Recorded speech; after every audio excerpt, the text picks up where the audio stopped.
police just so happened to have TV cameras following them to record a true crime series. And when they showed up to the crime scene, even the camera crew were like, something just doesn't feel right here. Nothing looked like they expected it to. It was autumn 2013 in DeKalb County in Georgia. Victoria Rickman was a 30-year-old woman described by her friends as goofy, funny, and a great friend. She was apparently also a great mum to her little boy, and she'd previously been married and then divorced and eventually met this other guy called Will Carter Jr. And the pair seemed like a good match. Both single parents. Will also had a daughter.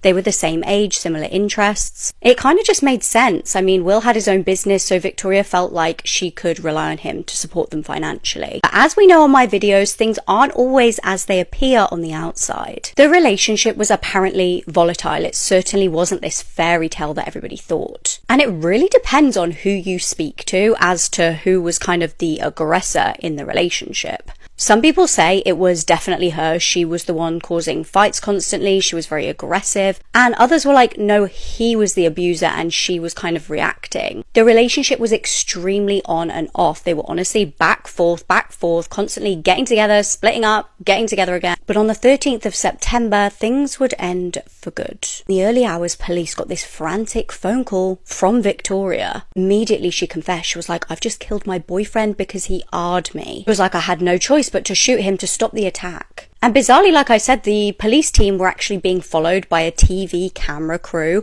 for this like true crime reality show. So police raced over there and so did the cameras. Victoria greeted them at the front door in a fresh pair of pajamas. She had wet hair. It looked like she'd showered and she was holding this little dog. She looked very innocent at the door. And their first impression was like, this woman doesn't look distressed. She doesn't look like, you know, a struggle has taken place. Will was dead at the scene as they expected, but what they didn't expect was for him to have gunshot wounds in his back. At first, they honestly approached the scene thinking this was a very clear-cut case of self-defense. One officer even said that he thought, you know, good, well done Victoria for getting an R-pist off the streets. But the crime scene didn't really match up to that narrative, you know.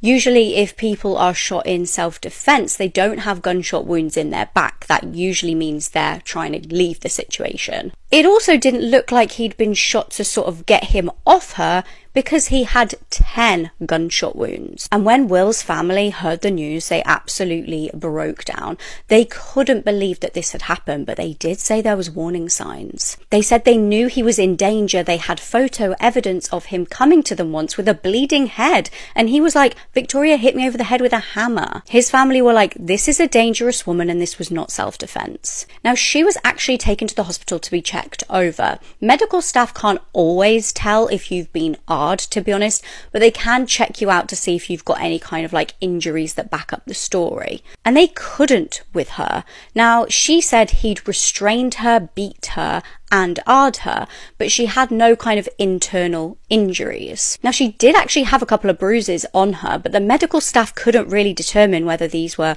bruises from an attack to her or whether she'd been attacking somebody else and they were kind of like holding her to stop her. And the phones that were seized from the crime scene were also very telling. Now, there were texts between Victoria and Will was texting her earlier that day, basically saying she was the love of his life. He wanted to get back together, but he was hesitant, and he was hesitant because he said she constantly rang the police and made false allegations against him. A year earlier, Victoria was also found to have been sending herself threatening text messages, apparently off Will, but they were proved to be off her. Don't know exactly how they found this out, but I have seen in previous cases it's basically where the police can prove that like the phones were right next to each other when the texts were sent. Another piece of evidence that was used at Victoria's trial was that just 4 months before Will's death, he captured on camera Victoria breaking into his house and attacking him, and he's very clearly saying, Victoria, you need to leave.